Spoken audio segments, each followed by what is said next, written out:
Hello, everyone, and welcome back to Marvel-ous Movie Mondays. A late night of recording for the two of us, but we do this because we love you guys and we want to get it out by Monday, on time, on schedule, because we also have two episodes of Moon Knight to cover because we took off last week to do some trivia, and then next week we'll have to take off another week because there might be a little movie coming out. But my Twitter will not tell me about it because I just spent the last few minutes going through Twitter and muting a bunch of words that it will not let any tweets with these following words: Doctor Strange, Maximoff, Multiverse Madness, Sam Raimi, Wanda, or Wong pop up on my screen. I might add a few more, like Professor X or just Marvel in general. I'm trying my best to dodge spoilers because they're already all over Twitter, apparently, and I'm trying my best to hide. But we're so close. We're so close to seeing it. Just a few more days. Kelsey, how you feeling? Are you excited for this week coming ahead? Moon Knight finale and Doctor Strange all in 1 week. Are you excited? I am super excited, Jill. You just reminded me that this is the week. I can't believe we were talking about it so long ago. Like May 6th just sounded so far away, like a Mm-hmm. few short weeks ago, and now Mm-hmm. it's the week of, and I'm so excited. It feels Yeah. like the same energy, when we were going in to watch No Way Home or Endgame, Yeah, It's like, it's like one of the big event ones, because it's mhm. it's kind of a culmination of a bunch of things. At least so we think. Very interesting though. I did read it. It has one of the shorter runtimes of any MCU film. It's only clocking in at about 2 hours, so it'll be Mm, interesting to see a more condensed film. I hope that doesn't mean it's crammed, or mm. I'm just not going to jump to assumptions. I'm just excited that I'm not going to be sitting there for 3 hours having to pee, which is very nice. Even though the AMC previews and the Nicole Kidman commercial already take up 25 minutes as is. So it'll feel like a 2.5 hour movie. And I'm not getting out of my seat for that Nicole Kidman commercial because I fucking love it. Kelsey, how are you doing? Do you have any news in terms of Marvel? That was just my news, is that I blocked every Doctor Strange relevant thing on Twitter. I know my roommates are doing the same for Ozark. It's like the spoilers just live on Twitter and you just kind of got to, hide. Because it's tough. It's tough Yeah, out there. I understand. I don't frequent Twitter anymore as much as I Mm, used to. I feel yeah, like TikTok just takes up most of my there you go. Well, energy I'm gonna these say days. it's probably gonna end up being the same thing there, but I don't know if you can mute things on Twitter like that, or on TikTok like that. Well, I don't know. Yeah, I don't know. Yeah, I'll probably just dodge it or scroll really fast if I see anything that yeah, looks like it could.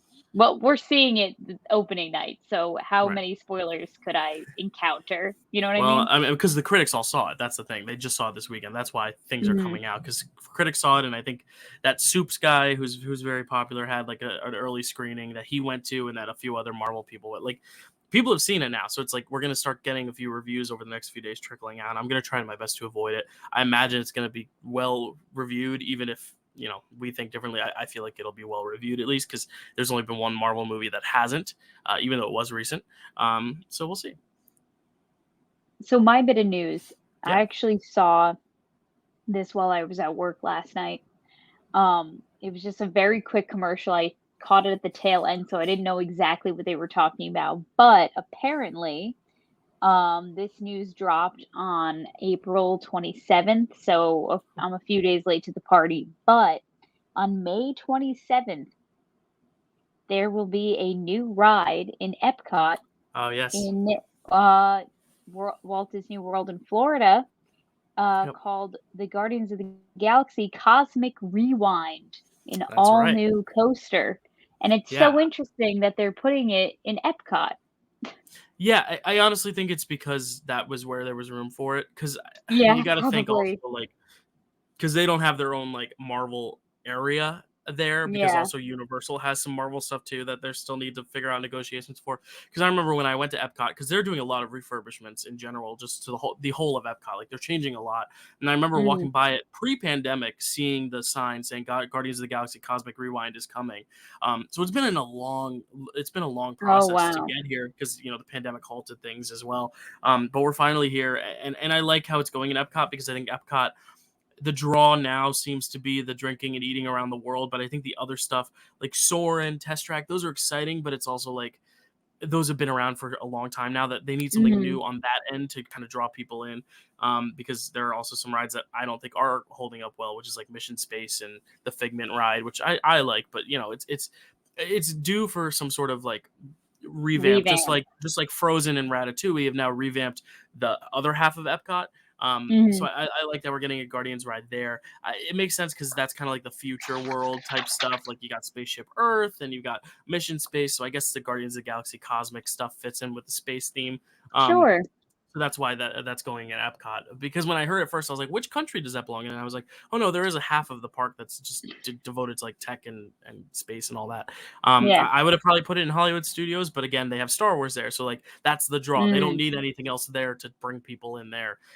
So Right, right, right. I like the placement where it's at. And there's also in California, they turned Tower of Terror into a Guardians of the Galaxy ride as well, the Mission Breakout. So Mhm. but that was a long time ago. But it's cool that there's a Guardians rides on both coasts, and they're both completely different. And we'll eventually get there once we've gotten the finances to go and have the time and the urge, and we gotta go, and we will. We made that promise when they first announced the Marvel Oh, yeah, campus we sure in will. Disneyland. But that might be a little ways down the way. But I'm excited to hear about the ride. I'm excited to see. I'm gonna try not to watch clips of the ride, but I always end up Mhm. suckering myself into watching one of those like POV front seat ride videos. Sure, So, yeah. I'll be watching that when it opens. When is the opening date? Do you have it? I think it's May 27th. Cool. Yeah, so it's coming up soon. Big month. I mean, we got Doctor Strange, Moon Knight, a Guardians of the Galaxy ride. We're getting the Obi-Wan series in a week. This is crazy. Getting a lot of good stuff. But is that it for news, or should we proceed into the Moon Knight talk? Yes, let's dive into it Cool. because we have 2 major episodes to talk about, Yeah, Jill, yeah, and and I'm kind I'm of glad excited. I'm kind of glad we wrote these together because I Yeah. feel like the first episode there was a lot to talk about, but it was also like more speculation. Whereas here it's like we got all our Mhm. answers now, so now let's look at this as a whole because this is a very pivotal point. Like this is a huge separation from anything we've seen in any other series so far. So it's going to be interesting to talk about. So Kelsey, Yeah. take us along for the ride. All right. So a lot of major stuff happened. So we're starting with Moon Knight episode 4 titled The Tomb. And I gotta say, Dill, this was my favorite episode, even including Wow. episode 5. This has been my favorite. Wow. I Okay. loved it so Yeah, much. it's interesting For because I feel like this was an episode that kind of either got more fans like on board who were kind of drifting off, which I think is your case, or it kind of took people and said, I don't know anymore. I don't know anymore. Oh, really? I was much more in the I'm intrigued to see what happens camp in the middle, Yeah. but I feel like people either loved this episode or they were like, I'm not so sure. What's up with this hippo lady? Which is why I like how episode five then came around and was like, okay, let's sit you down and explain what's going on. Kind Sure. of like almost kind of like WandaVision in a way, which we'll talk about later. But Yeah, um, totally. yeah, All right, so we started off this episode with Khonshu's statue being encased with 9 other little statues, or Ushapti, I think is what they're called. So then we got our Marvel intro. So we know that Khonshu is not going to be involved at all in the next 2 episodes. He is encased in stone. We or so don't we have think. healing powers. We'll Yeah, see. yeah, Stay maybe some tuned. flashbacks here and there. Maybe I don't know. Not to so then spoil we what you've already come here to watch us spoil, but assuming so you've then seen we this episode, we're not really spoiling much for you. But I'm sorry. Go ahead, Kelsey. Sorry, I jumped over you. so then we get our Marvel intro. All right. So we're back with Layla and Steven as they're in the middle of the desert. Steven has been like knocked unconscious. He just, moved all the stars with Conchu. And there's some desert hooligans that are attacking them. So then Steven refuses to give up the body to uh to Mark, and Layla's kind of freaking out a little bit because she's like, no, like we could use Mark in this situation, like we are in danger. Um Steven says, oh, I'm reading my notes. I'm like, Steven says hi to the camels because they find the tomb site, right? And Right. then there's like all this stuff around, like there's weapons and like abandoned equipment, all this stuff, and there's just 2 camels, and I just love how Steven takes the time to really say hi to them. He's really an animal lover, is what I've come to Yeah, he's find a in this lover of all series. things. I mean, he's such a warm, cuddly, fun presence. Yeah, Yeah, which I don't want to get emotional now. I have to save it for later. Anyway, yeah, we keep should going. save it for later. So now this is when things were getting real juicy and steamy between Steven and Layla, because Mark actually calls Steven out for being in love with her. He says, "Oh, you're in love with my wife."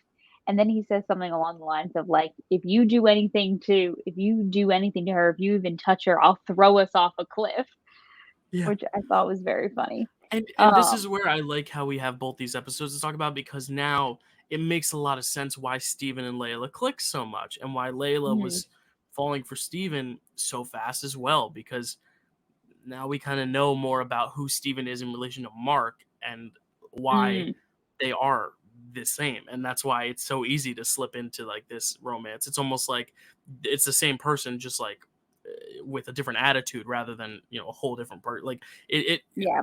Layla's still looking at the same man's eyes. And I think that's a big point to make. Cause like at first I was like, oh, they're really rushing into this. But I was like, but technically, like to her, this is still the person she's always seen. It's just he's got a different voice, different mannerisms, but like it's still the same looking guy. Like, you know what I mean? Mhm, Which is just a very interesting love triangle. And I love this moment, yeah, where they're kind of like fighting and internally, and Mark is like, yeah, I'll throw you off. What does he say? Off a cliff or something like that. I'll throw Um, us off a cliff. throw us off a cliff, and I like this next moment that ensues after they kiss, and where he kind of gets thrown down the stairs, and Yeah, another great bit of physical comedy from Oscar Isaac too, because you literally see him like snap out of it and like basically punch himself down the stairs, which is just yeah, so good. Like he's such a good physical comedian. I was watching another yeah. review, and it was just like Dan Merle was saying that Oscar Isaac would have been such a great star in the old silent era of Charlie Chaplin and all that, because he does have such a good knack for physical comedy. But then when they transition into the speaking era of movies, he would have also excelled there. Like I think he's just one of Mhm. those timeless actors, and I agreed with that statement for sure.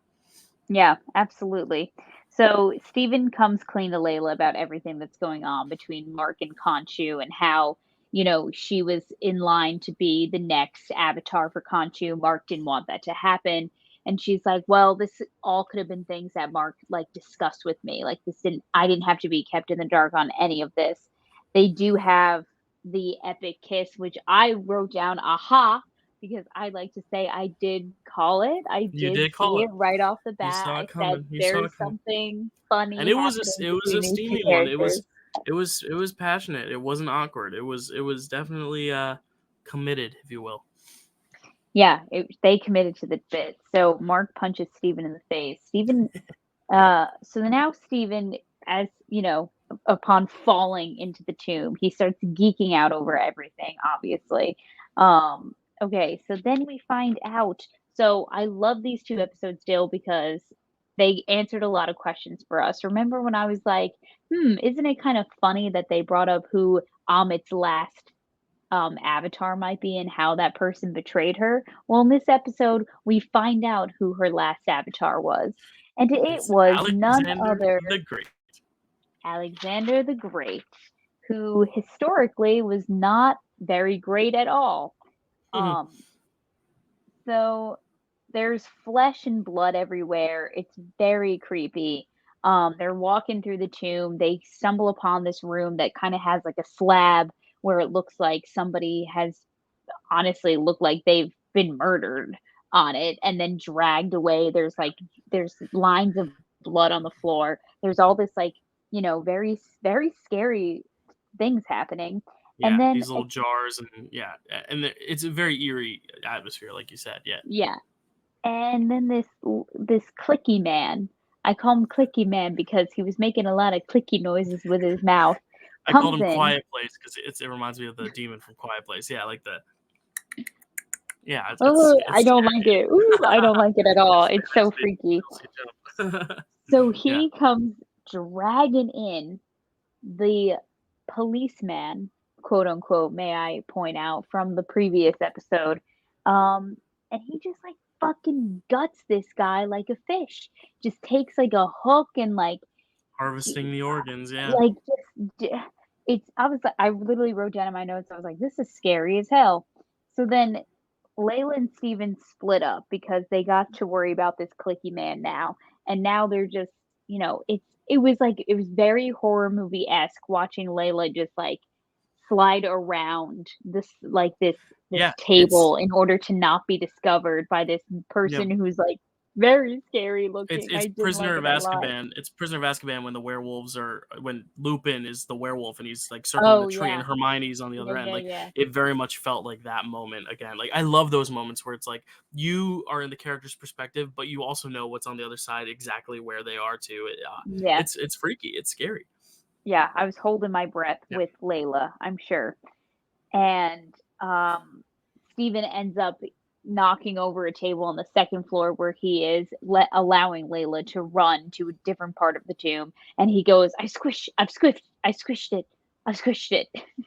Very cute, very funny.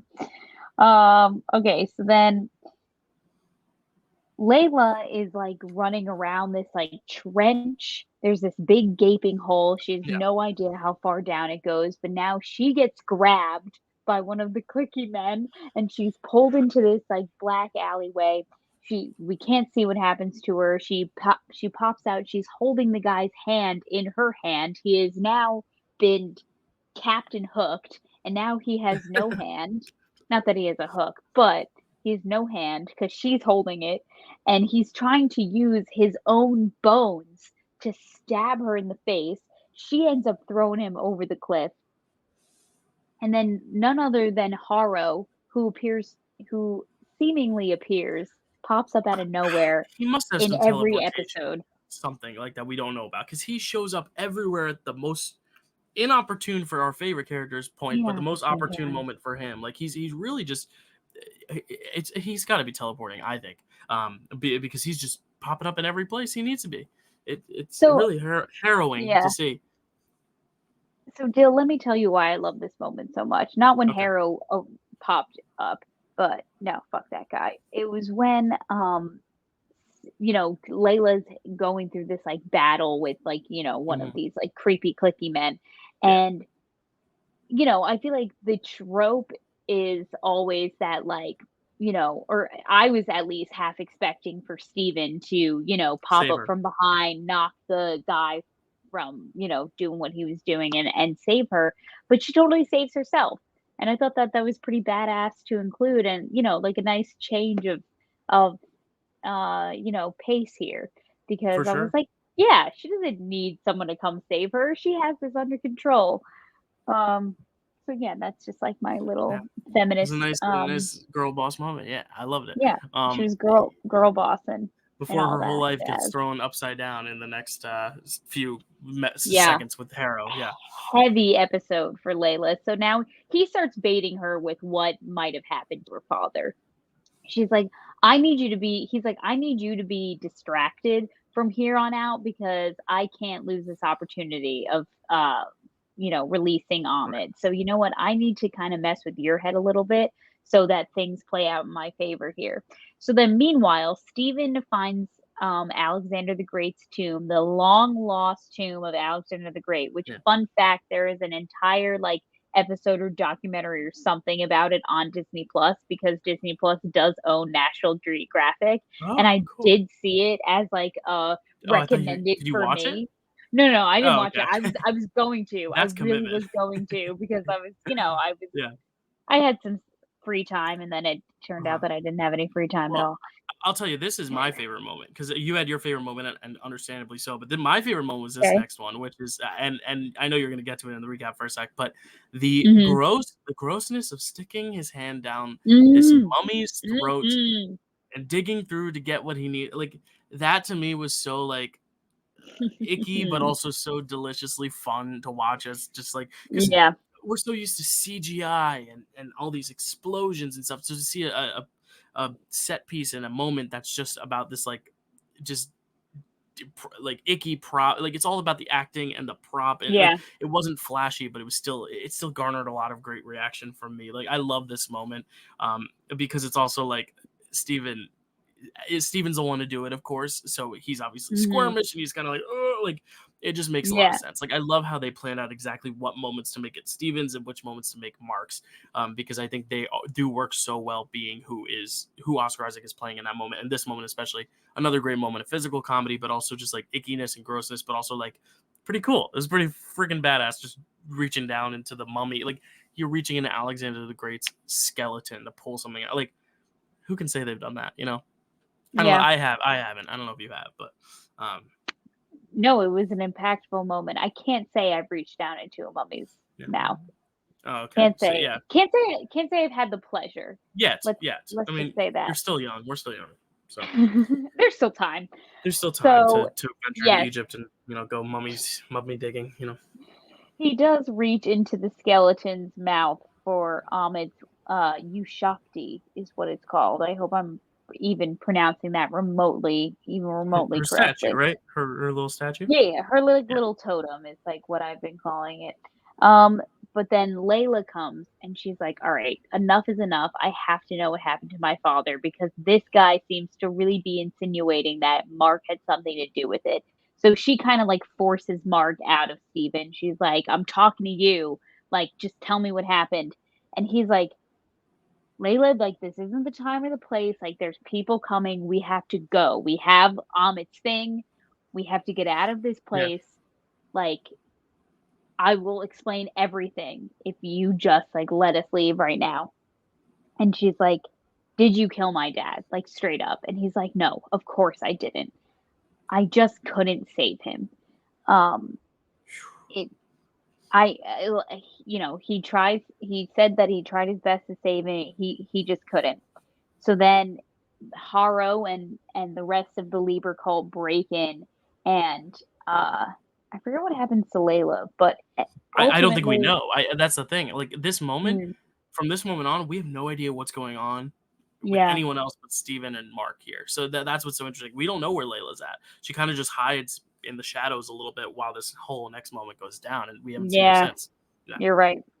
So ultimately, Haro shoots Mark yeah, a few a few times, times. Yeah, right in the chest. And as we know, he doesn't have the powers of Khonshu with him. So this one's gonna sting a little bit, I think. yeah. So then we cut to a vintage scene of a boy and a Dr. Stephen Grant exploring a jungle. We zoom out and it's a TV in what can only be described as a nut house. There is a man calling bingo to no one in particular. There's all these people around. Hmm. The female police officer can be seen.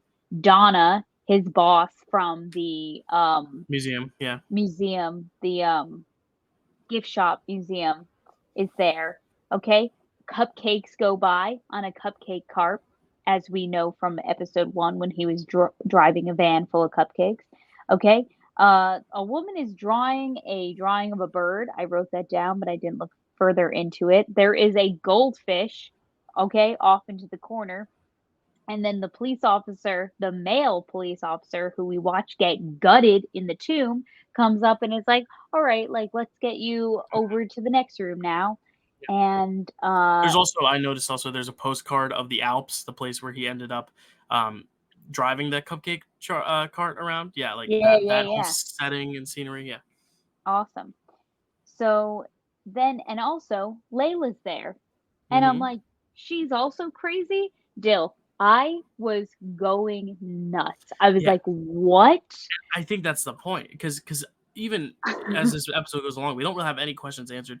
My first instinct: have you seen The Usual Suspects, the movie? No.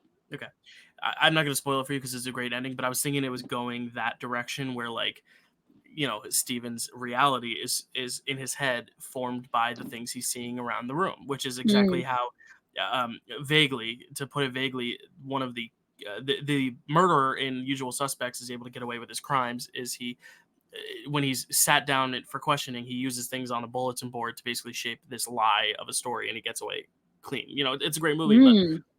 I was like, oh, are they going that direction where all of that we've been seeing is fake, is a lie? And I still don't even know really the answer until this next episode, sort of. But even then, I'm still kind of guessing, like, how much is real, how much is not. And this was just such a weird moment, but also, like, I liked how they didn't tell us because I was like, it keeps me leaning in wanting more. Um, Mhm. and I think it's good to be confusion because good to be confusion, good to be confused because this whole time I've said the best thing about the show is that they have put us directly in Stephen and Mark's headspace to where we are experiencing things when they are discovering things. And I like how this is also the same, where Mark is confused. He's like, what is going on? and the audience is also with him. Like, it's not like the audience knows something that Mark doesn't. Here, we're still on the same page as Mark, if not more so confused than he is. Dill, I was absolutely shitting bricks being like, has this all been made up in his head? Is this just Yeah. Mark, like, sitting in a wheelchair drooling, just he watched this TV show of this Stephen Grant character and just, like, created this entire universe in his head? Like, I was absolutely losing my mind. Yeah. It was Yeah. honestly I hadn't felt this feeling, like, this jaw-dropping, "Oh my god, what the heck is going on?" since WandaVision, and this episode is what really, like, Mhm. elevated this show for me Yeah. and was like, Yeah. This "Oh my this was gosh, this this this was the I think is turning the point of best WandaVision. series Yeah. since WandaVision." I agree. Depending on how it sticks the landing, obviously, and my Alright, concern here is that's always going to fair. be my concern for every show. It's that how do we have one episode left and we've still so much to wrap up? But that's been my thing with every show, and some have stuck the landing well, Mm, some have rushed their endings. So I'm not gonna, you know, pass any judgment yet on that. But yeah, this episode was like the episode. It almost seems like this is the episode where in WandaVision where we would find out, oh, this was all a TV show, or oh, this is mm, all like a fake town or whatever. And then the next one would be the one where we saw Wanda go through her past and we find out how she got there and like how this whole town of Westview came to be what it is in this hex. I think that was the function of these two episodes. This one was to kind of like yeah, turn it on its head and say this is what's really going on, or we're gonna kind of throw you for a loop. And then the next episode's like, and now let's show you how we got here, which I really really like because I was kind of getting not tired of the regular path the show was on, but it was like I was like, okay, where is this going? Because like it feels like they both know where Amit's tomb is, but like mm, now he just needs to resurrect Amit or get Amit up. It was weird because I thought this was going to be a whole treasure hunt to Amit's tomb, and like that was going to be the mhm, finale. But then we see them get there so quickly, so I'm like, now what? And now it makes sense why they got there so quickly because there is so much now still to tell, and now so much going forward. Like I like that this kind of broke up the pace of the show to kind of just give another whole element to think about. Because I was not losing interest, but I was like, all right, where are we going with this? Like, okay, mhm, now what?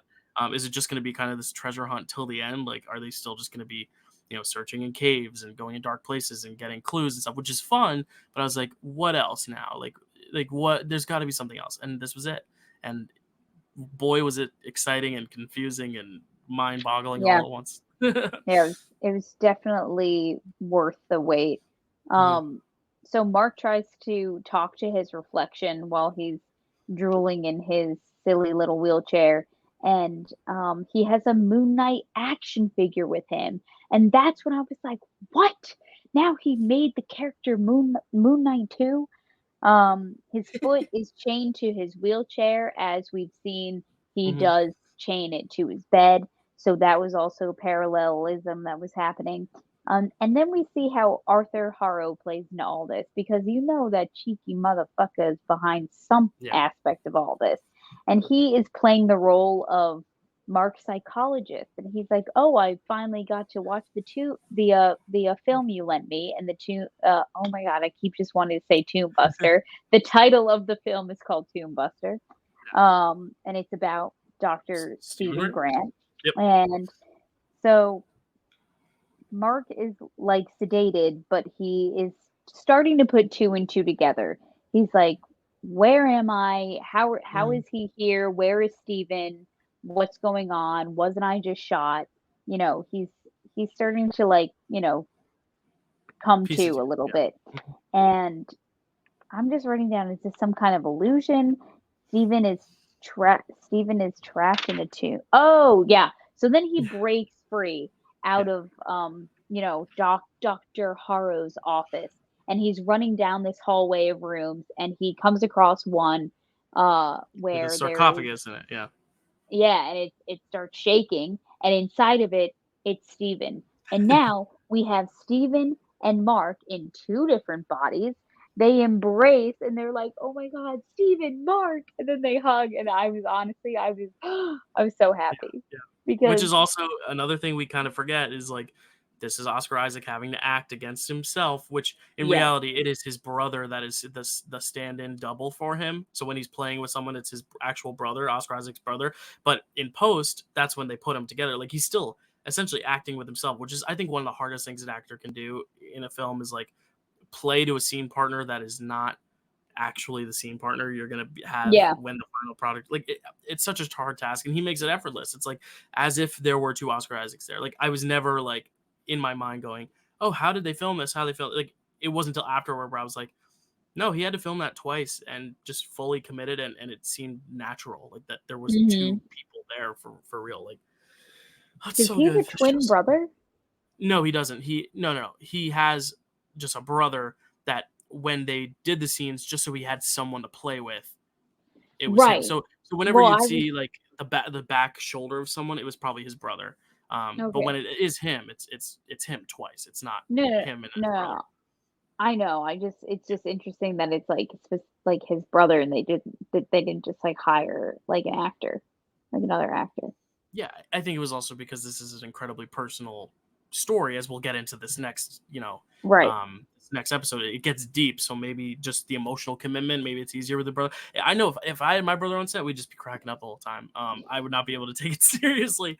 That's a reason why my brother and I have not done a lot of things together, because we would just be laughing and goofing off and cracking jokes. So So then they're walking down, they're trying to get their bearings, see Mark and Steven, and they're walking down these rooms, and there's another room with another tomb in it shaking, and it's trying to get open. And in my head, I'm like, oh my god, is that Layla? But Mark just ignores it. He just no, we've keeps on seen walking Layla. by. Yeah, and this is another thing where I try not to dig Well, into like theories the and stuff. real, quote Oh, unquote, the like real real yeah. Layla, not like the Well, illusion yeah. crazy Layla or whatever. I try not to read into theories, but there is I don't even know if I want to say this because I don't know if I want to spoil what might be coming, but there were rumors that this might be a third personality. We kind of talked about that. I was on board. Oh, I was okay. on board with the fact that it was probably just Khonshu was that third entity. Sure. But some people have said that because of the comics and just through what they've alluded that there is a third person. I personally think at this point, with one episode left, I don't see that being the case. And what they Okay. did with what they did with episode 5 made it kind of definitive what these two personalities were. I don't think they're going to put in a third one. I think that was almost more of a wink at the audience to say, "Oh yeah, if you're, you know, trying to dissect this, wink wink," kind of like how when I'm Mhm. going to say it, when we were thinking about Mephisto and we were like he appears as a fly and you saw that fly in the wall at Agatha Harkness's house. I think that was the wink to the audience to be like, "Ha, Mephisto, wink wink wink," and then nothing came of it. I think it might be Mm. one of those scenarios where it's like Okay. I think that might be where we're headed, where I think it was more of a wink to the audience, like, you never know, maybe there's another personality, but we're not going to really get into that now because I think this is a limited series. I don't think we'll see this character much again, if at all, just because it seemed like it very much wanted to be its own thing. But if there is a third personality, it wouldn't surprise me, but it just feels too late to introduce that now. But that was some speculation, especially with that third sarcophagus, people being like, is there a third Mm. one? Is there another guy in there? Because we've had those That moments where is fun yeah, though. where they're trying to And figure I out, wait, who took all these people out? It wasn't me. Was it you? No, it wasn't me. And that's where you're like, yeah. But then I assumed it was Khonshu just because he was able to take over Yeah. Mark's body in that one scene with the gods. So I don't know. I'm staying kind of optimistic and open minded about it, but also like to introduce a third personality when we've already gone through all this emotional stuff in episode 5. Like I don't know if it would work, but we'll see. Mhm. Yeah, and then there is a hippo that Yep. opens the door and just goes, "Hi."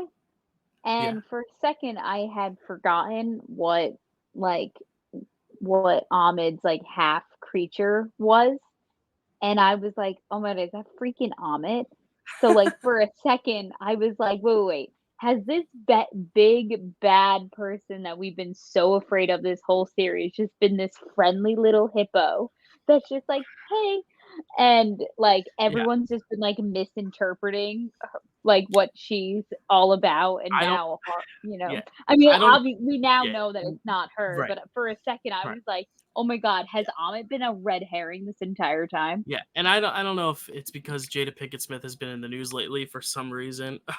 But I was all I could think of was Gloria from Madagascar. I was like, oh, it's Gloria. I don't know. Um, Wait, Gloria from Madagascar is Jada Pinkett Smith? yes, and Marty is Chris Rock, so they have history. Just working together. So I think that that adds some juice to the story. But we're not gonna get into it. We're not gonna get into it. Not Oh that my podcast. god. But yeah, Well, so not we're that at the podcast. episode break now, which crazy that they just ended the episode there, because now we're all like, Mhm. what is going on? Which I like. But now I like that we get to podcast about 2 episodes, because now we get to just kind of get into it rather than speculate. Because I think if I speculated, I would have gone crazy. Wow, Yeah. I'm so tired. I wrote a summary for that episode that I just did not read. But we Why don't don't need you it now. Why don't you just read the next one? Yeah, because I think we Uh, know the last one is Mark dies and is in some place that we don't know what it is. That's kind of what it is. It's just a big. The summary is question mark. Literally mark question mark. so here's my summary now for Moon Knight episode 5, titled Asylum. Mm, Mark and Steven try to make sense of their situation and try to find ways they can escape the asylum. great. I Um, think yeah, that covers all that was the Yeah, it whole. covers all the bases, because also Yes, this is thank again you. a very layered episode, and this is kind of like our previously on episode in WandaVision, where we kind of go Yes. through her whole life story and how we got there. This is very much serves that same purpose, where I was like, are they just gonna copy this formula again?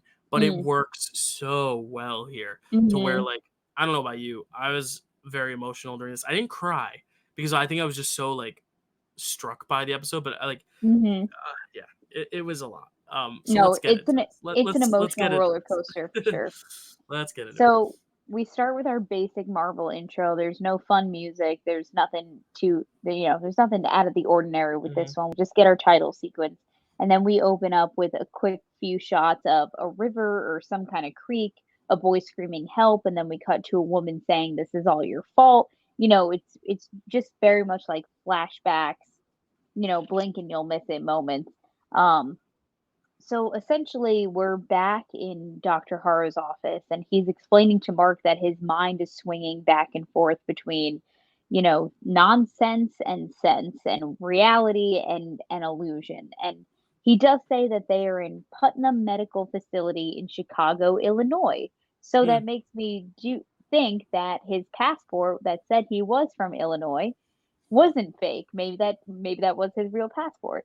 Uh, because later on, we'll talk about that later. But okay, so then Mark gets sedated and he's back screaming at the hippo. He's kind of flashing back and forth between being like fully in his body and then kind of like outside his body. Hmm. So there are these so whenever he's with like doc quote unquote Dr. Harrow and Right. in the insane asylum, it's very much him kind of like disassociating from himself Hmm. because he doesn't want to deal with whatever he has to deal with this hippo and Steven and everything that's going on.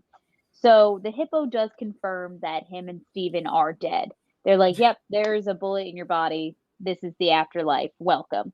Crazy. And Stephen is able to put everything together. They're at the Duat, which is the Egyptian underworld, and the hippo that they were talking to is to Tawat Tawati. Oh Tawati. Yeah, God. that sounds right. Yeah, but there's an R in it. It's like Tarati. She's the goddess of women Yeah. and children. Okay, Let's she's just a call bad her the bitch. Hippo Queen, We love because her. she's cool. Yeah, And she actually drops we get a Black Panther reference real quick because we do. Steven does say, "Oh, so this is the afterlife?" And she's like, "Well, no, it's one of them." Like, for instance, you have the ancestral plane. That place is beautiful, and as we know, that is the place where the Wakandans believe their spirits go in the afterlife. So Hmm. that was just like a fun little Black Panther drop. Um, so now they're on a boat, and she explains to them that their hearts must balance. They're on their way to the Field of Reeds, I think it's called. And she explains to them that their hearts must balance in order for them to live out the rest of their afterlife in paradise. Otherwise, they're just going to be chucked overboard and turned into dust, or sand rather, and they're It's just gonna be with like the zombies living it's in very zombie it's very land. it's very Inside Out, where like once you get into that pit, it's like you just kind of Mhm. fade away to a distant memory and you're Bing lost bong. forever. Yeah, yeah, and that was a point I was gonna make later, because this is a very bing bong moment. We'll Oh get there, my we'll get there. god. But this very much made me think of that. I know. I'm sorry. It's gonna get emotional with people. Kelsey's upset now. I'm sorry. I didn't even, like, put that together. I just said Bing Bong because, like, that's just what I think of when I think of that movie, but now I totally see what you were doing with that, Dill. Yeah, Oh, man. Oh, god. it gets heavy here. This might be the podcast that I cry. Let's find out. Let's see. Uh, We haven't gotten it yet, have so we? Maybe essentially, laughter. Maybe we've made you cry of laughter, but not never I'm never sure tears I've of cried of sadness. laughter, but Yeah, but never of sadness. mm. I think Zach So picking Dodger for draft day was the closest we got to that. Just you cracking up. There we go again. Yeah, if you guys haven't watched dude. Draft Day, we did a Disney draft, and Zach made Kelsey just kind of explode at it one moment, many times, but like laughter explosion. I couldn't think of the word.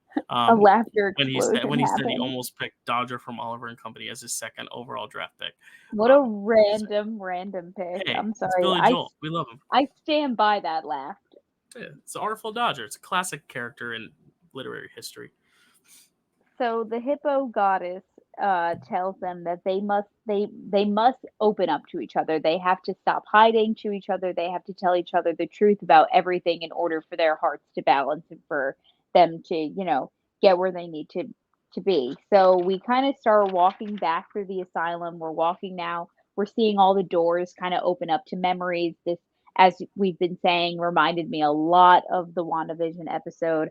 Um, so we walk into a cafe full of dead bodies, and this is when Stephen realizes that, oh my God, these are all people that Mark has killed. There's a boy running around still shouting for help, and we are now entering a flashback into Mark's childhood. So Mhm. we see his mom and dad. We see that he had a little brother. And one day, instead of eating dinner with their mom and dad, they choose to go exploring into quote unquote this place called the cave. And it starts raining. They get stuck in the cave. One thing leads to another, and his little brother Roro ends up dying in this cave in this Mhm. flashback. So his mom ultimately blames him for like his entire life, doesn't treat him right at all, misses Yeah, his birthdays. this is It's just tough. tragic. Yeah, the one scene that got me the most was when the dad is sitting there with the birthday cake, and he's Mhm. like, "Well, it's just me and you again this year," and it's just so crushing because So sad. we all know that feeling of like, "Oh gosh, I hope they come to my birthday party." When you're a Mhm. kid and even when you're an adult, and you're like, "Hey, yeah, if anyone wants to hang out for my birthday," and then it's just like, yeah, it's a feeling we all know, but especially when it's your family. And it's like Mhm. that moment just really, really sucked to see because I was like, oh, because that's real. People resent people for different reasons, and especially if you lose a kid, like it's sometimes hard having a relationship with the other kids because it's always a question of like, you know, could I have stopped this or could you have prevented this or it's your fault or it's which Yeah. it obviously is not. It's never your fault, but it's also like as a parent and as a child in that scenario, sometimes you put blame on people and you find a way to make it not your fault by putting the blame on someone else and essentially severing a relationship that way, which is it's devastating to see, but it's real Yeah. and it happens and that's it was very very hard to watch hard to watch. Yeah, definitely hard to watch, definitely unsettling, and it's just, like, it's so disgusting and, like, upsetting to see, like, a mother, Hmm. like, specifically portray, like, her the only child now that she Yeah, has left, and you know? up to this point we don't know really the deal with Steven's mom, but we assume it's the same mom, and it makes it even harder because we know how much Steven loves his mom and calls Mhm, his mom all the mhm. time, which then only Yeah, becomes a bigger gut punch later on. I mean, this is an yeah, episode of heavy shit. yeah. But yeah, this actually brings us to the creation of Steven, correct? Yes, it does. Hmm. So, at some point during the flashback, as we see Mark as a boy, he actually does say bye to his mom by saying later skaters, which is what, as we know, Steven says on the phone to his mom whenever he's leaving voicemails to her. So, so yes. Oh, and I did want to bring up that even like throughout this, Steven is, desperately trying to figure out like what went on because he's like, Mm. I remember this room and this house, but I don't remember what happens or like what goes on in this room. Like his memories are as just as messy as Mark's. And Mark is desperately trying to get him to leave this. He's like, no, no, no, like, buddy, like, don't watch this, like, don't watch this Mhm. part, like, come back with me. And it's just so, like, fun and cute that Mark has found a way to kind of be the big brother figure to Steven. He's Mhm. constantly trying to protect him from Yeah, all of this which and, like. could also be part of his childhood trauma, trying to right Mhm, that wrong, and kind of feel like exactly. he needs to be a big brother figure to someone because he feels responsible for not only ruining his brother's life, and essentially, letting him die, but also ruining his relationship with his mother, which we'll get into even more. Yeah. So then we skip to, so Steven prevents him from following no, I'm sorry. Mark prevents Steven from following after the young Mark, throwing himself in his room. He's like, you don't have to see what went on in that room. Like, that's not for you. And we do cut to, like, a teenage Mark leaving home. The dad has this, like, heartbreaking moment where he says, I can't lose another son. Like, please just stay. Like, Hmm. she'll get help. It'll get better. And he's just like, you're supposed to be the one making this better. You're supposed to be helping, and you're not. So, like, I just got to dip. So we can assume that from that point on, like, Mark must have went on to join the military and do things like that. Hmm. So then, we're kind of bouncing back between, Yeah. like, all these different memories. It was just so interesting how they did all these quick cuts and Hmm. had all these moments. So now we're in the memory of the day Layla's dad died, and we find out that Mark went AWOL in a fugue state and was discharged from the military. So he became a mercenary to, make a living. And he had to take this job that was like, you're going to infiltrate a tomb. The plans changed, and they were like, no, we don't want any survivors. And Mark's like, well, I can't do that. Like, I can't Yeah. do that to these people. So he tries to save them. As we know, he does come up short because Layla's father does die, and he himself is pretty badly injured. He's on the verge of death. Yeah. He's actually feeling quite low, as we see what he attempts Yeah. to do Yeah. Yeah. Very dark. in the tomb. And Khonshu just stops him and says, that is just such a waste. Yeah. You should not do And that. And I know he's a pain in the ass, but it was nice to see Conchu again. I love that presence. I Yeah. love that voice. I was like, he's I back. missed Khonshu. I did. Yeah, I miss him. I'm not gonna yeah, lie. yeah, I'm a Khonshu stan. I like him. yeah, I'll go on record and say that right now. I do like him. So, then we find out how, um, Mark got to know Khonshu, how he became the avatar for him, all that jazz. He gets on the suit. My only quarrel with this series and with this character, I guess, in general, I mean, I'm hoping that we see him in more things. Maybe he, is in a movie somewhere along the line, hopefully. But I don't like that his I don't want to say costume. What's it called? suit. Suit, Yeah, that's the word I'm looking for. His suit is just so painfully, obviously CGI, yeah, yeah, and which makes sense because, it does all, like, wraps around him like a yeah, mummy, and I just wish that in some shots or in some, scenes that even before this episode, like, I just wish that they actually made him like a real, like, tangible suit yeah, with the cape and everything, because yeah. it just would have made it feel so much more Yeah. real. I think that's just a Marvel issue in general. They need to just. I feel like it's more fun when it's practical. Like I really like Yes. how a lot of these set pieces in the show seem tangible. Obviously, there's green screen. There's gonna be green screen, but I always prefer it when it's more based in reality, or at least reality of that world. Um, yeah, because I just find it so obvious when it is green screen, and this is a good point you made. Like it does feel like it. Like WandaVision, we saw the behind the scenes. We know all those sets were built, and there was save for Mhm. the final battle, obviously, but like the sets of the different sitcoms were built, and they used other sitcom techniques. Like I love that, and that's what this TV format can do is you can play around with different styles of filmmaking, even if they don't work. who cares? It's 6 episodes and you're done, and it's only on Disney Plus. You can bury it in the algorithm if you want. Like, I like how they took risks with the filmmaking style of WandaVision. Mhm. I like how they've been doing it with a lot of the practical effects here. I do agree, though. The suit does look a little, computerized, especially in this moment where he becomes the Moon Knight. Yeah, it's like, okay, yeah, this is. I would have rather the suit just come to him and him put it on, or something like that. 'Cause But I get it. even, He has like to summon it himself. I get it. Yeah. even the suit that, like, Steven summons Yeah, and, Mr. Knight. like, the Yeah. three-piece suit, Mhm. that feels more real. Like, Mhm. it just feels like they actually made that, and, like, you can tell in, like, some scenes in past episodes that it's not just him wearing that stupid little, like, jumpsuit with, like, the mocap, like, Right. balls on it, you know what I mean? Right. Yeah. But Yeah. with Mark's suit, like, it's the suit, it's like, damn, I kinda wish that, once they had the effect of it wrapping around him, it cut to, like, a different shot and it was, like, real. You know what I mean? Yeah. I don't 'Cause it's know. also a white suit, so you gotta imagine it's gonna get some sand or dirt on it. Like it's not gonna stay completely squeaky clean. Well, he's a mercenary, like, his suit doesn't have to be clean.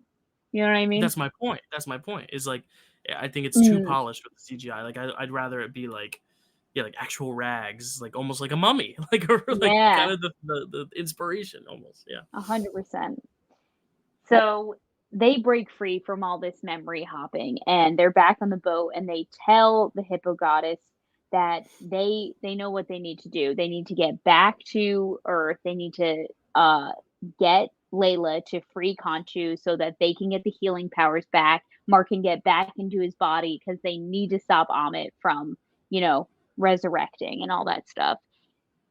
But she's like, "Okay, but your hearts are still not balanced, so you need to work on that so I can get us to, I think Yeah. what's his name? Osiris, maybe?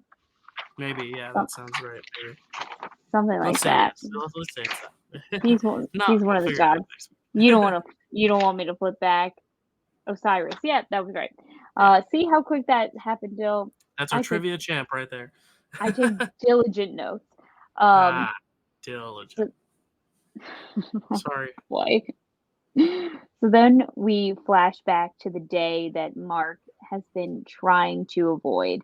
And, well, not yet. Sorry. They have an entire conversation in the hallway because Mark's like, listen, we don't have to go back there. You don't have to see anything. Let's just talk.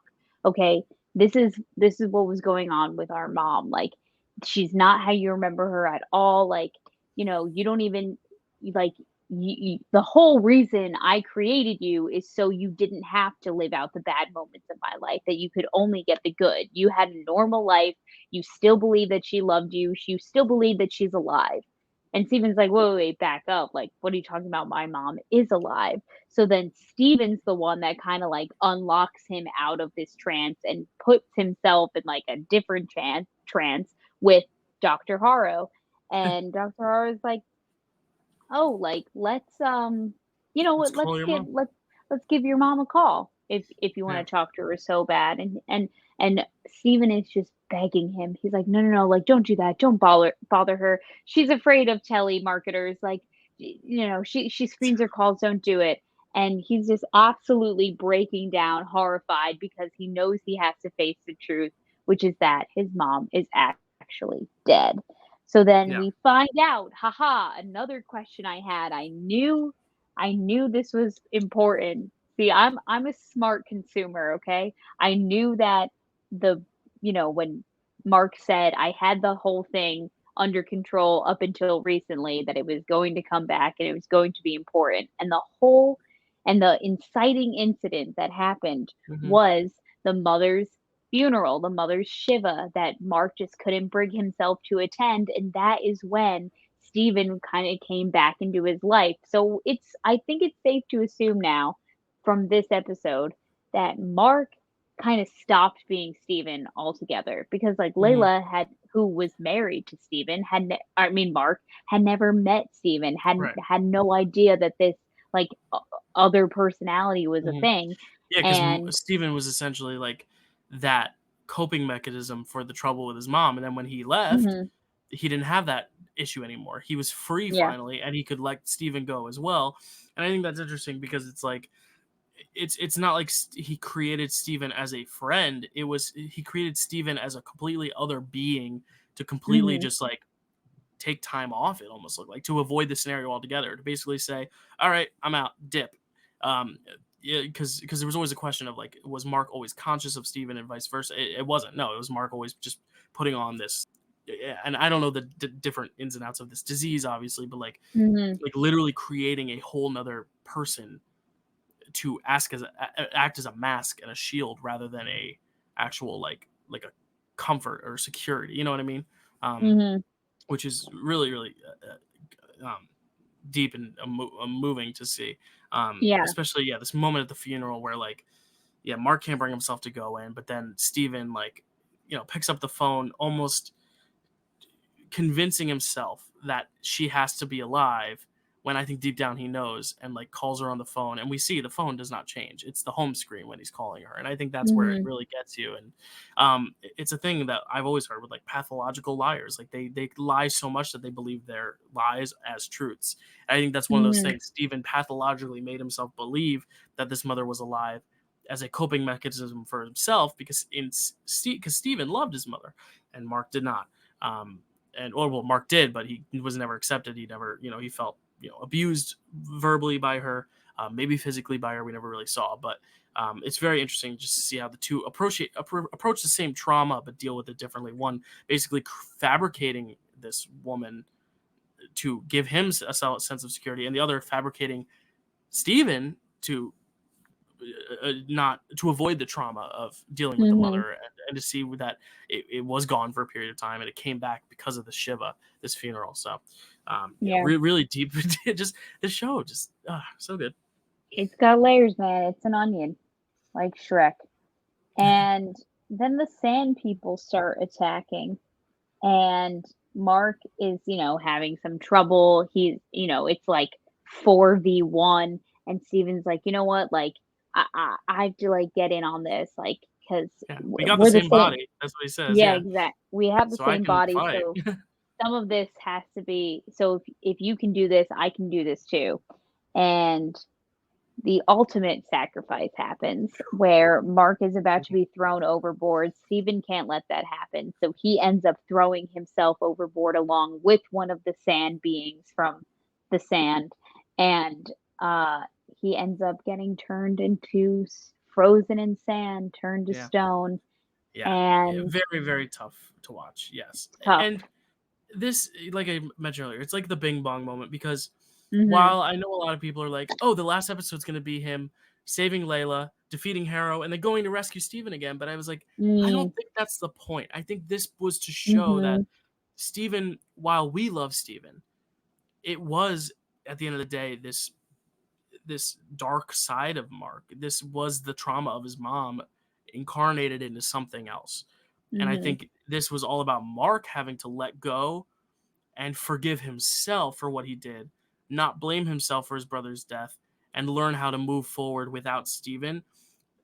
Because I think Steven, as much as we love him, it was essentially like this handicap for Mark.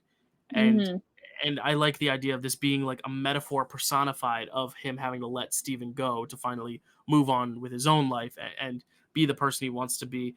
Because I think we know that Steven, because he was made from Mark, there's goodness in Mark. That means, like that part Hmm. of Mark is still inside, and I think that's why Layla clicks with Steven so well because I think Steven represents the best parts of Mark, but also some of the worst in terms of like, you know, the way he handles the grief and the trauma. And I Hmm. think that is what's so interesting is like this metaphor of like having to let his other half of himself go, basically forgiving himself to finally move forward. I don't think we'll see Steven again. I don't think we should because I think that's such a powerful statement to make is like you have to let that side of you go and finally move forward and heal.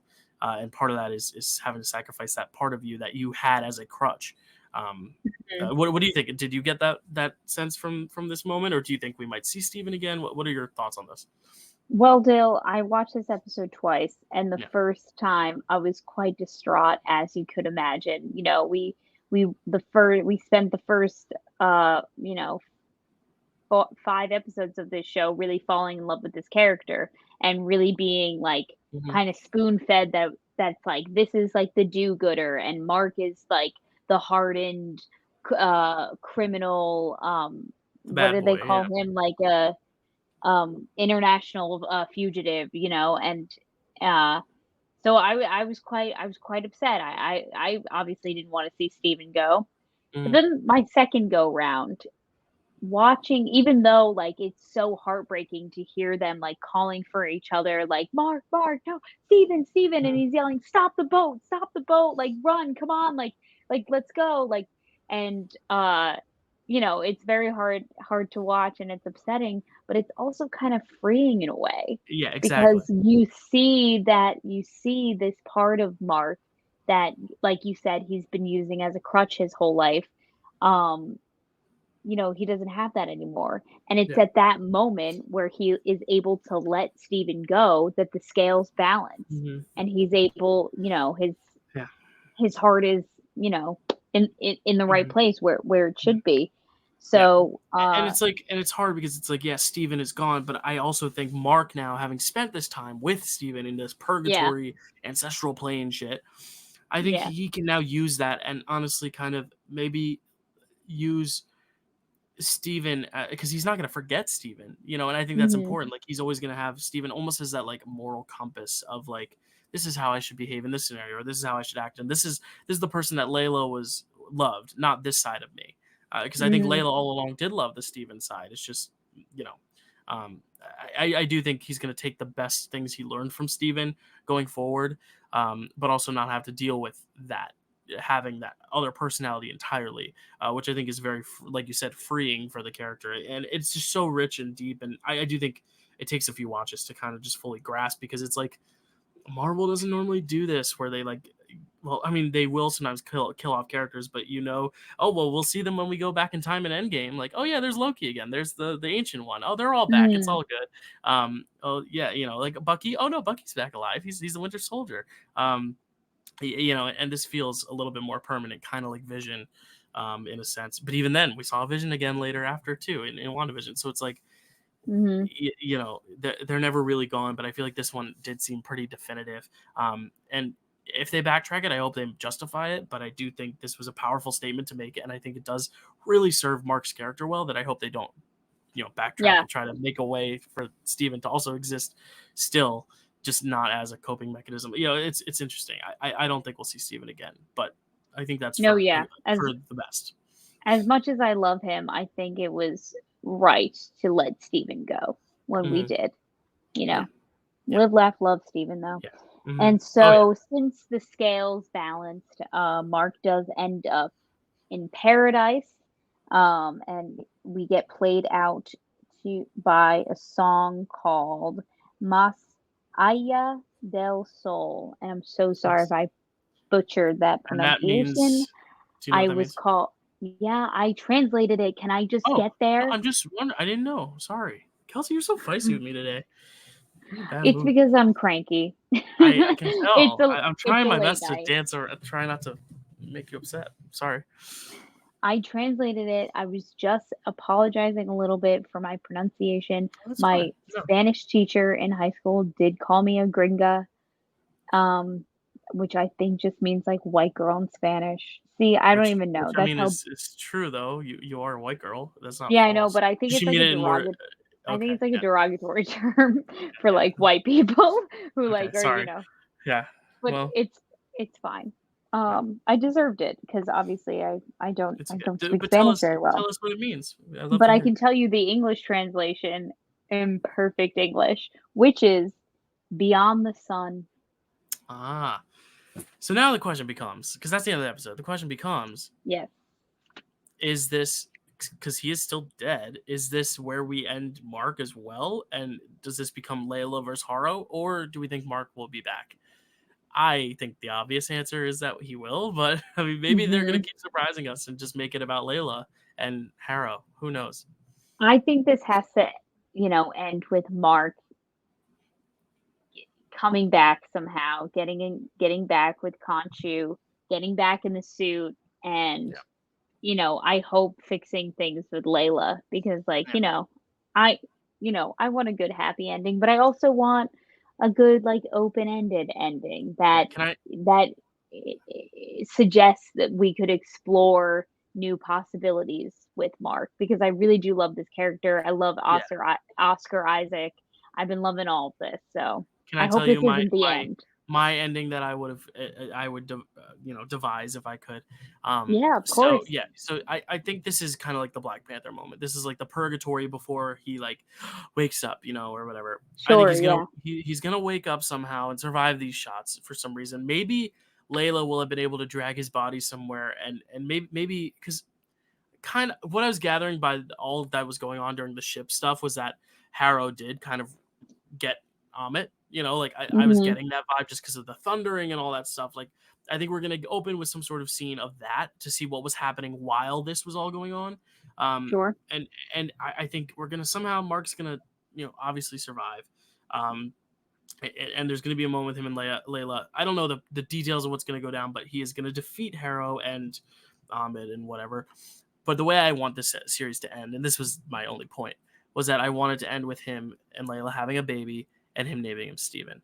I think that would be a very good, like, poetic end because then you could still have a Steven, but not, or have twins and name one Steven, one Grant. But we'll get there when we get there. We already have a set. We Wow. already have a set of twins, and until Thursday, we don't know what the hell is up with them. Oh my So god. Tommy and Billy, but are they twins or are they just Gotcha. brothers? They're twins. No, yes, they're Yeah, twins. They were yeah. born on the same day, like a minute after one another. Right, I know, but that whole scenario was a very different pregnancy than anything I've seen. Um, Okay, sure. but it was I'll very, give very you quick. that. It was quicker than Twilight, and that was quick too. Um, but yeah, I would love for it to end with him like having a baby named Steven or whatever, and then maybe going back and maybe reconciling with the dad, because we haven't seen him talk to the dad since either. I don't think. Because those are the Mm, two things I want to see. I want to see some sort of way that Steven can carry on without having to be the Steven we've known for Mark's sake, not have that iteration of Steven be around. But I also want to see him because the dad did look out for him. The dad was a great dad to him, and that my favorite moment has been that moment with, or not favorite, but the most emotional for me was that moment with the birthday, and I would love to see the dad, and him reconcile. But that's my dream for the finale. That's how I want it to end. Um, that's yeah. beautiful, What are Dill. your thoughts? What are your thoughts going into the finale? Like, what do you want to happen? What do you expect might happen? Any theories before we put Moon Knight to bed for another 2 weeks? I don't know. I feel like I'm all theoried out. I mean, I know that he's getting back to Earth some way, somehow. From what Mhm. happens from that point on, I'm not sure. And you know what? I I kind of rather it that way, Yeah, you know? I like how the like I've said, the best thing about the series is that we're as in the dark as the characters are. So if there are more surprises, if there are more hippos and rhinoceri and giraffes and what have you, I can't wait to see it. And I'm just Mhm. excited to see where it goes. If this is the end for Moon Knight in general, I think Oscar Isaac has given definitely a top 5 performance in the MCU, maybe a top 3. Mhm. I would even argue maybe the best. It's tough. It's been really solid. Elizabeth Olsen's given him a run for his money, and so is Michael B. Jordan in Black Panther. But I think Mm. I don't know. I think this might be my number one. But in terms of shows, I think it's close to beating WandaVision. It all depends on how they stick the landing because I think WandaVision had so Mhm. much to wrap up at the end that it was a little rushed. Same as Falcon and Winter Soldier, same as Loki, same as basically every show we've gotten. Hawkeye, like I feel like they've gotten so much stuff to wrap up. Whereas here, I think they wrapped up the main part of it, and now it's just kind of like back to just defeating the bad guy, which I kind of like. There's not as many Mhm. parties. It's just kind of Mark, Layla, and Harrow now, and kind of the gods. So I'm okay with this. Like I like how there's not as many elements going forward. Whereas Hawkeye, we had Kingpin, Yelena, Eleanor Bishop, Kate Bishop, Clint, his Mhm. family, the dog, the LARPers, Jack. We had so much going on in that finale that it was like, how are we Sure. gonna finish this in 40 minutes? And people were thinking Spider-Man was gonna come through somehow and be the one Mhm. to kill people. I was like, come on. I was like, it just came out a few days after Spider-Man. Not enough people have seen it to where you could just throw him in a post-credit scene of Hawkeye. It's not gonna happen. But anyway, it'll be exciting to see what happens. Stranger things have happened in the MCU. That's right. And Stranger Things will also be coming soon, and we'll have to do that. We'll have to watch that. Kelsey and I have a tradition where we watch every season of Stranger Things. Usually when it drops, sometimes we wait a little while, but watching it all in one day, a season, because Yes. I don't know why that happened. I think we just one day just decided to start watching it, and we've ended up finishing it that day, and we said, let's make this a tradition, right? Yeah, that's exactly Yeah. what happened. We There watched we the go. entire season 1 Yeah. together, and we were like, "All Mhm. right, well, I guess this is what we do now." Yeah, and then season 2, I remember it was in New York, my first apartment in New York by myself, with some roommates. But I remember you came over, watched it, Yes, with some buddies, and then the next year I believe it was at uh, my beach the house. beach house. Yeah, and now we're on season 4, so that'll be exciting. And I think maybe we can do. I'm thinking maybe either a watch along or a or like a review of that season when it drops, because it might be fun, because I don't know what Marvel stuff will be going on, but a lot of exciting series coming up, including Obi-Wan Wait, as well. Dill, so weird. Landon just texted us and said, "This reminds me I wanna continue our Stranger Things binge tradition." Oh yeah, he's probably listening. He's right behind me, so he's in the other room. He probably hears me and heard that. I can't Oh my imagine. god, I can't imagine he just heard. He just thought that and just. I'm so dumb. I was gonna say he's listening. He did not I forgot. telepathically hear you. No, I always forget that he's, like, in your vicinity when we do this. Yes. Wait, oh Yes, my but god. Landon, for those listening and do not know, Landon is my roommate, and he did join in on the tradition from season 2 and 3, There and he is. we were gonna continue it. But yeah, he's in the other room, which is funny because Kelsey thought just out of nowhere that he I somehow thought knew we were dude, talking about it. I thought that there was, like I thought that it was he had, like, a sixth sense or something. Let's say he does. He does have a sixth sense, Kelsey. You're right. I'm He's I'm totally not listening. He has a oh sixth my sense. god. You're right. You're smart, Kels. He Anyway. just he just followed up with, "Don't you forget, Kels, This is I do hilarious. have a telepathic This is connection." hilarious because we don't live Wow. stream these episodes, but we I'm actually so do have a live tired. I have listener to in the go to other room. That's bed. amazing. Yes, Kelsey, you do need to go to bed. I have to go to bed. Everyone, I'm thank you so much losing for it over listening here. to our review of episodes 4 and 5. We have one more episode coming out, but we will not be podcasting about it next week because we'll be podcasting about something a little bit bigger called Doctor Strange in the Multiverse of Madness. I don't know. Is he in it? Is he with it? I don't know. But In the we're talking multiverse about the of Sam madness. Raimi movie with Doctor Strange and Wanda and Wong and all our friends there. It'll be fun. Landon will be joining us for that one, as well as Kelsey's roommate James and his boyfriend Kyle. It'll be a lot of fun. The 5 of us are going to enjoy that and have a review for you. And then we'll talk about Moon Knight finale after that. And then after that, we'll do something else. And we'll wait until Miss Marvel rolls around in June. When does Miss Marvel come out? Do you know? I don't know. All right. Anyway, I don't have all the answers. thanks for I'm bearing with us. sorry. It's been hard to get words out today. Well, both of us. We're both very tired, but we tried our best to recap it for you. Glad Kelsey didn't actually shed tears this time. Maybe we'll get her. Maybe the finale will really get her. Maybe. You know where to follow us.